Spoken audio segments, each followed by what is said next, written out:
Hi guys, welcome to Thomtech Tutorials. I am Thomas and this is session 23 of Azure Data Factory tutorial 2.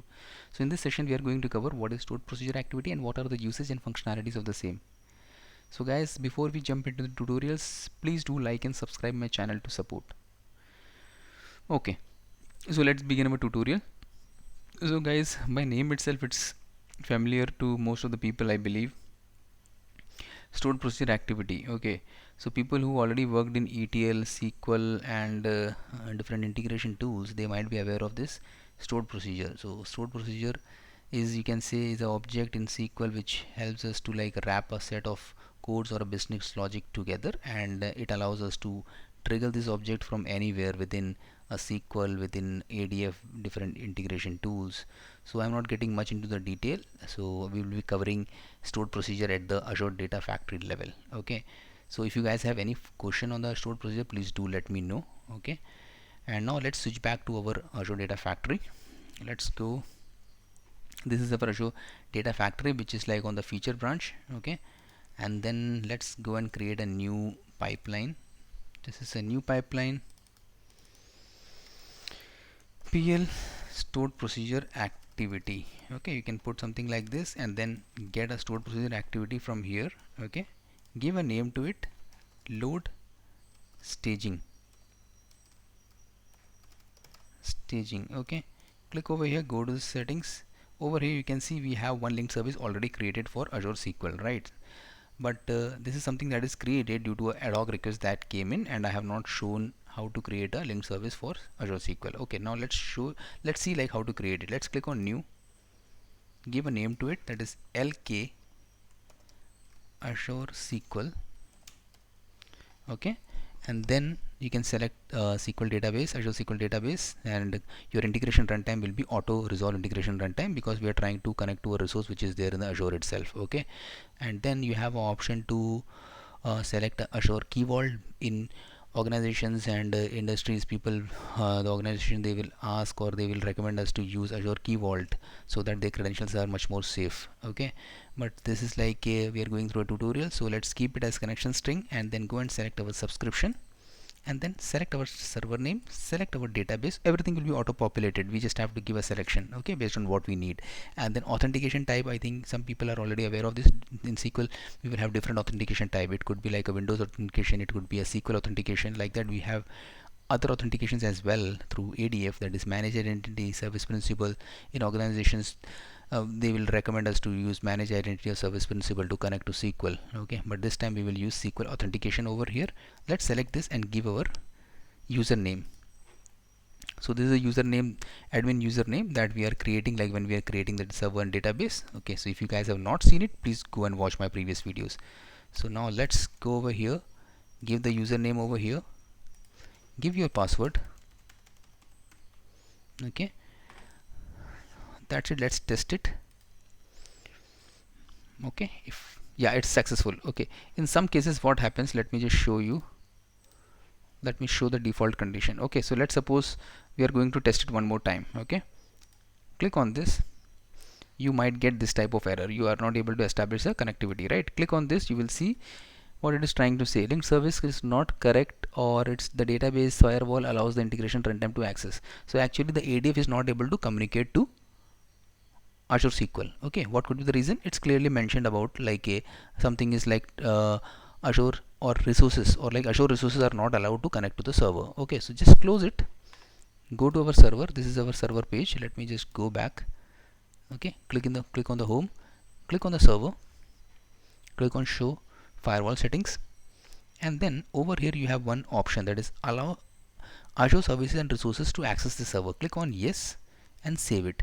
Okay, so once you do this, then simply go to that connectivity that you're looking for and then test one more time. Let's see now it's successful, right? So we are good to go. Then create. So once you click on create, since we are working on the feature branch, it is saying that if you're creating something, it will be directly published to the ADF. Okay, let's click on this, and automatically this link service will be created and it will be published. Okay, great. So now let's test our connection from here if you want. Okay, cool. Now you can see we have stored procedure name. We have an option to drilled through our stored procedure with this connection string that we have created. Okay, let's click on this. You see we have two stored procedures. So now I am going to my SSMS client, and over here let me refresh, and this is the stored procedure object. Let me expand it. So once I expand this, I will find there are two stored procedures, right? Let me just expand the second one, modify.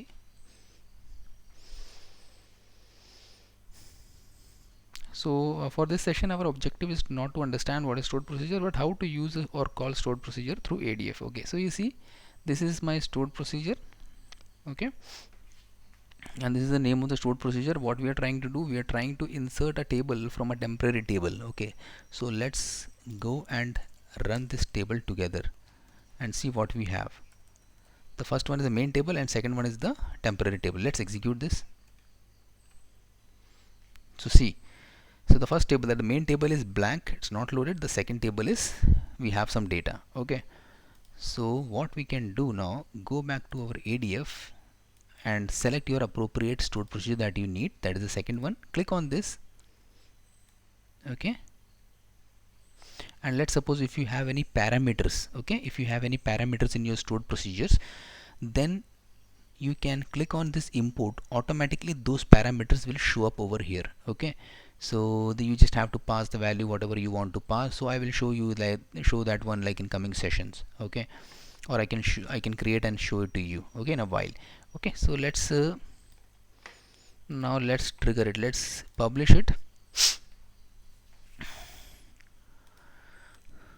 Okay, so let's run this.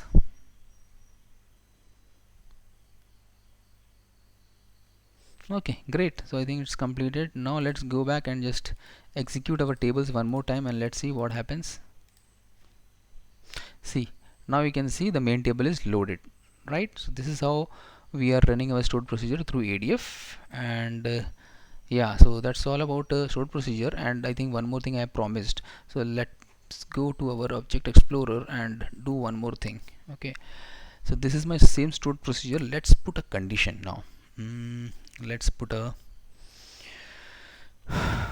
input parameter. Sorry for that. ID. First of all, let's execute this and see we have employee number and customer, right? So what we can do, we can put a parameter named as age. Okay, age or address. Let's say address. Okay, so what I will do, I will put a address input parameter with varchar 50. Okay, and that's it. So this is my stored procedure that got created with the parameters. Okay, now let's execute and check it out if it's we are able to create that or not. We are just altering it. Just guys, be careful, we are just altering it. Okay, already we had one stored procedure. You guys have seen how it got executed, how it is loaded data. Now what we are going to do, we have defined the input parameter. Now let's go and give some condition like where address equals to address. Okay, so now what I'm trying to do is, when I'm inserting the data from the temporary table to the main table, I will drive that logic through a where condition. Okay, so let's execute and see if we have any errors.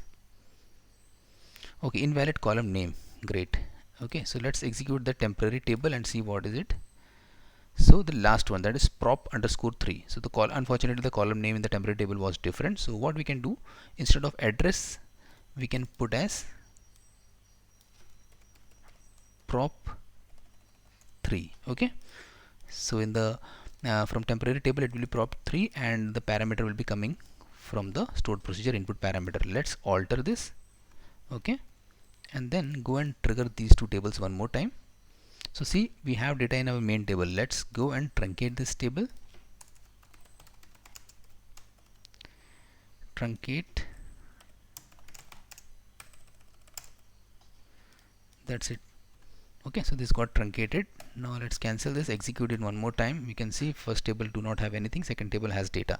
Now once this stored procedure is executed, then it should drive the logic by getting the data from temporary table, having a specific address that we are going to give. Okay, so I will show you in the ADF, this is our stored procedure. Click on this.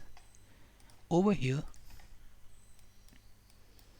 you clicked on this, and then go over here, go and select the stored procedure one more time, refresh it if you want, and let's see what happens. Yeah, so you selected this, and then now let's click on import. So now when you click on import, automatically whatever input parameters are connected or there with this stored procedure, automatically that will show up, or it will pop up at the bottom. Okay, so this is the value, and good thing is that this value can be passed either through a hard coded value or through a dynamic content. Okay, so I can put something like UP. Let's put like UP. Okay, and now let's try to execute it. Let's see what happens. It's completed. Great. Let me execute this. See, now we have two records which were there in the temporary table and got loaded to this. Okay, so that's how like the input parameters works. And then let's click over here and then remove this, and if you want to pass any value through a dynamic content, see, now this is the place where you can use different functions, different values, different variables, join it together and get some value that you need for your processing or your some logic. Okay, so that's how that also can be driven through a dynamic variable value. Okay, so guys, I think the stored procedure concept is clear. This is also a pretty simple activity in Azure Data Factory. So guys, that's it about stored procedure. Do let me know if you guys have any questions. Okay, so that's it for today. Have a great day ahead. Thank you.